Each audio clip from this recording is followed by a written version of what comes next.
Hi everyone, it's Raina. So this video is for those people who have their natal Mars in the second house of earned income and your possessions.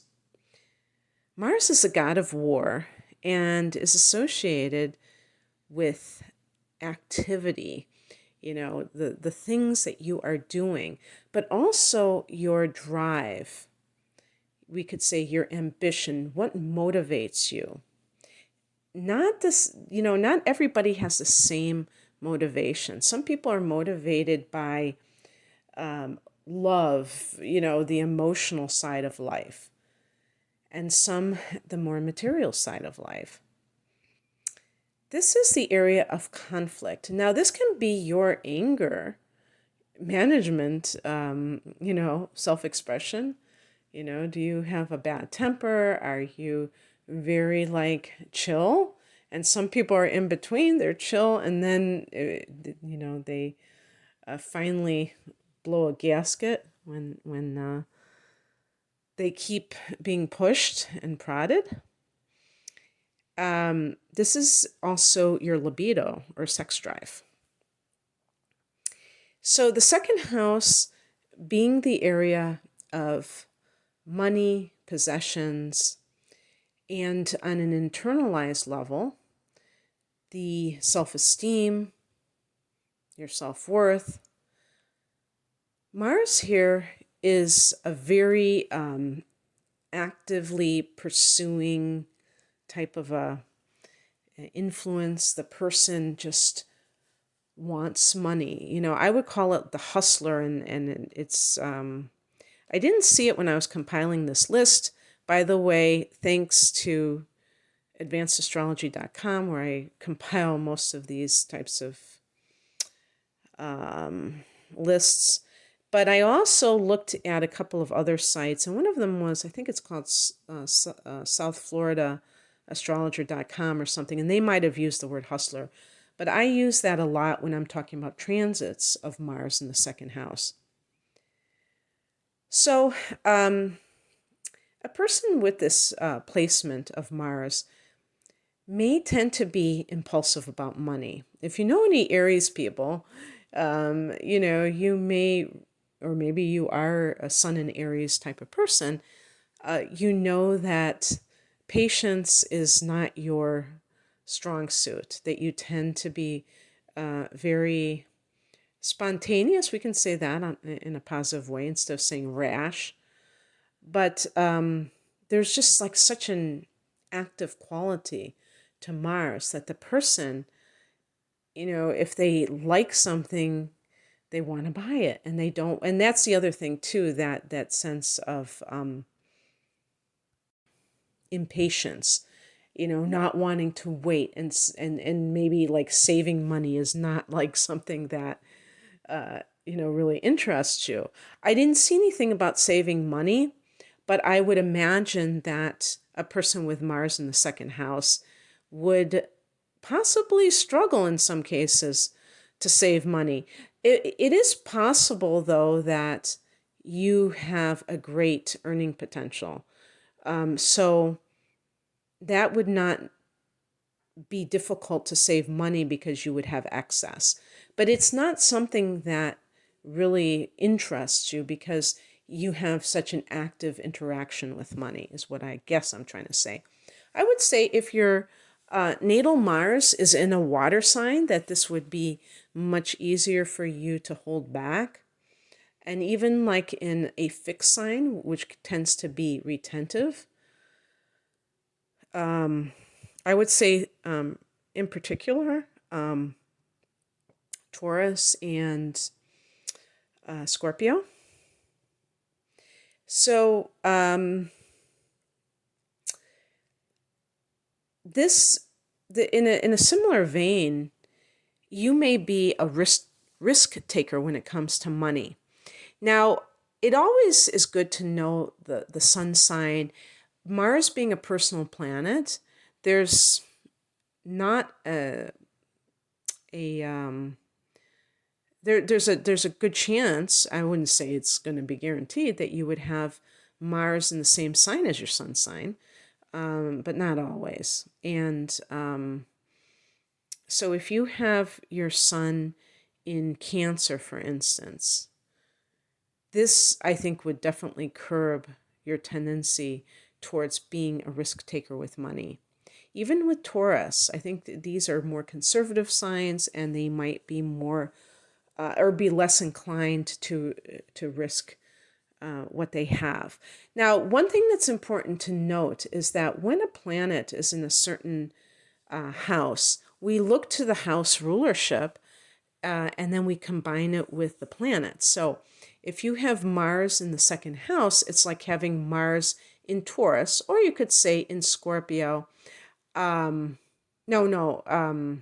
that it wouldn't be in Scorpio. Scratch that, because that would have to be the eighth house. But I'm saying because Mars is ruled by Scorpio as well.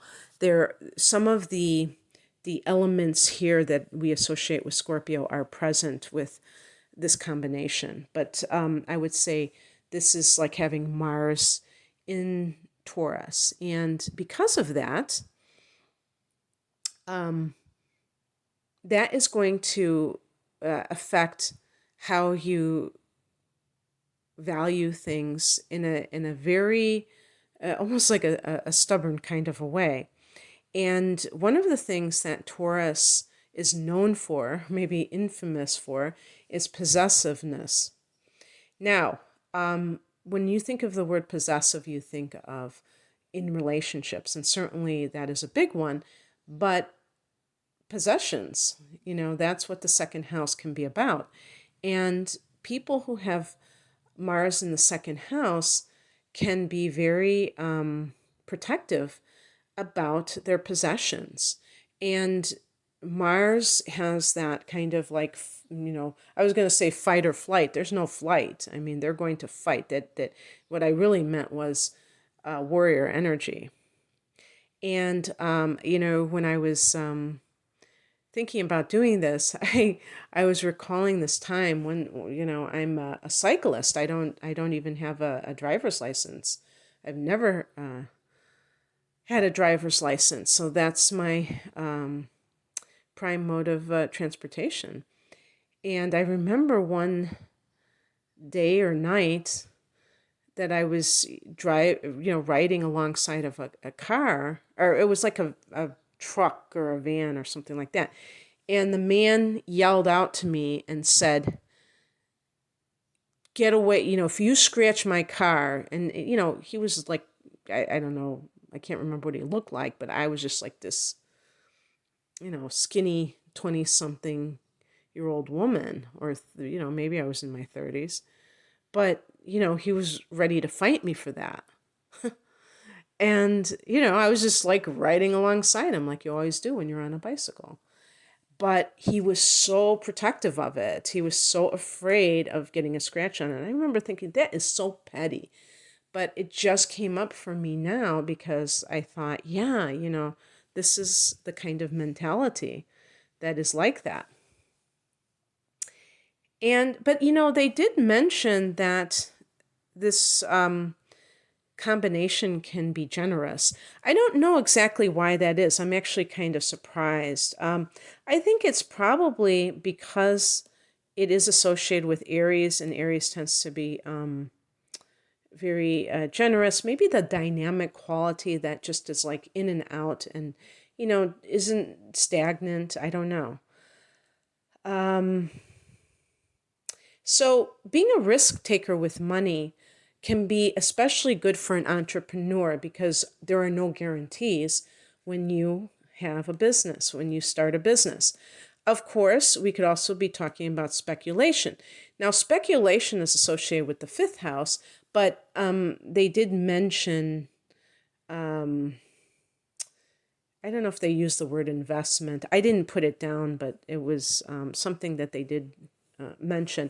I would say I think they were talking about gambling, but of course, if you are being an investor, that I think can also be a form of gambling. So that would definitely be appealing. Now, that could even be a career for some people.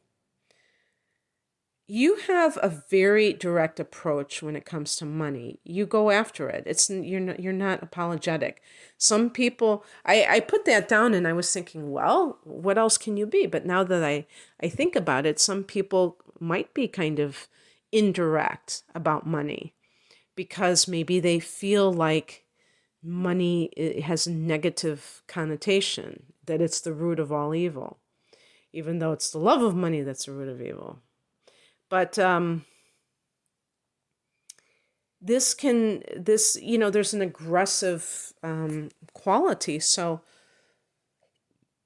to me, that also will confer success with money because you are uncomplicatedly going after it. And there's not like this obscuration between you and your pursuit of money.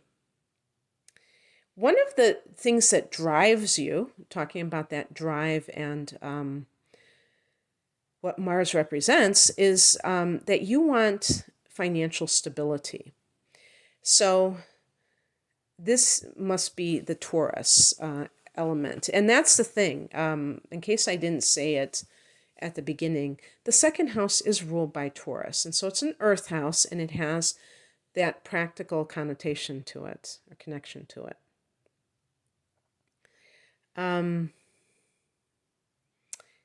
If you have hard aspects, so that would be, squares and oppositions to Mars, or Mars to other planets, or other planets to Mars, you may have more challenge when it comes to being impatient about gaining material resources, and this can make you vulnerable to get rich quick schemes. I would say also, if you have Neptune in the second house, which can be this as well, which it can be diluted with money so that the person is going after something, but they may be chasing a phantom. They may be going down the wrong path because they're easy to dupe when it comes to money. They want it fast. Also, I would say too, if you have even a conjunction between Mars and Pluto, that can be challenging, but it definitely can lead to wealth. But you want to be careful that you're not obsessed with it, because an obsession can mean that by any means necessary. And that's kind of what I think they said here too.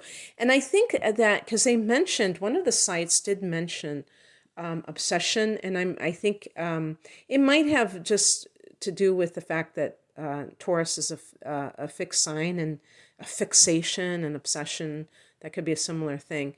But I'm thinking also because of that co-rulership that Scorpio has. So Scorpio has a connection with Mars and is connected to obsessions. So I don't know, something along those lines.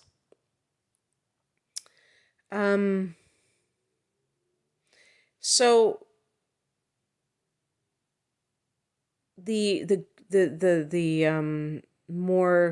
easier aspects to with Mars and other planets is the sextiles, trines, and even I'd say in most conjunctions. Some conjunctions like maybe Pluto or Neptune might be more challenging, but the trines and sextiles for sure, that can equate to wealth, because trines and sextiles are cooperative angles. So the two planets that are involved in the aspect are working with each other, not against each other. So that makes it a lot easier. So the careers that you might favor are being a surgeon, and I think that Scorpio tendency, that is a Mars thing though, surgery. As a matter of fact, when you have, when Mars is retrograde, they say don't get surgery and stuff like that. The military, surgery, mechanical engineering, machines are ruled by Mars, sports, sex, and the police. By the way, with sex, I'm imagining, of course, it could be like a hooker, but I'm thinking more of maybe sex therapy or sex education, something along those lines.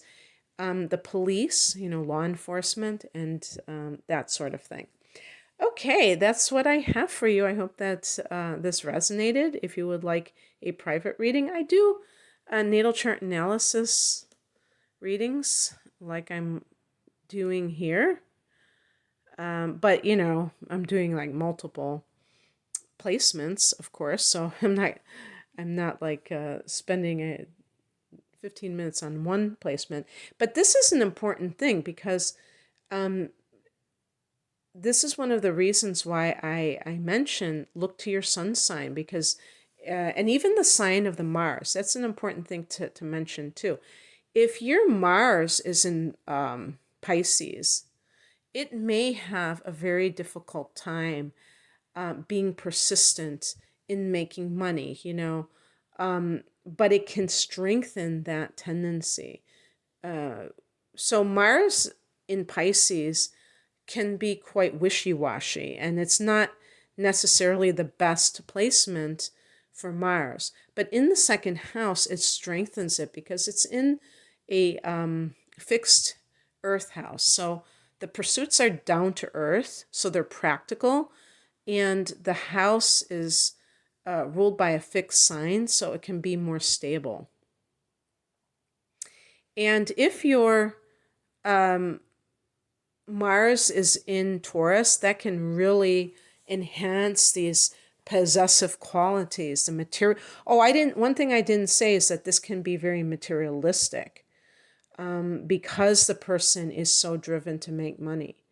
And if you think about it, if you consider yourself, well, if you're listening to this, you probably don't consider yourself or you do consider yourself materialistic, but I'm thinking from my point of view, that is not me in a nutshell. And sometimes I try to put myself into somebody else's shoes who is materialistic, and I wonder what makes them tick. And by, seeing this list, I can understand better. And that's one of the beautiful things about this type of astrological analysis, is that it helps you to understand yourself better, or if you are in a relationship with somebody else and you don't get them, that it can help you to understand what makes them tick as well. So if you would like a private reading, the link is below. Thank you for listening. Take care. Bye.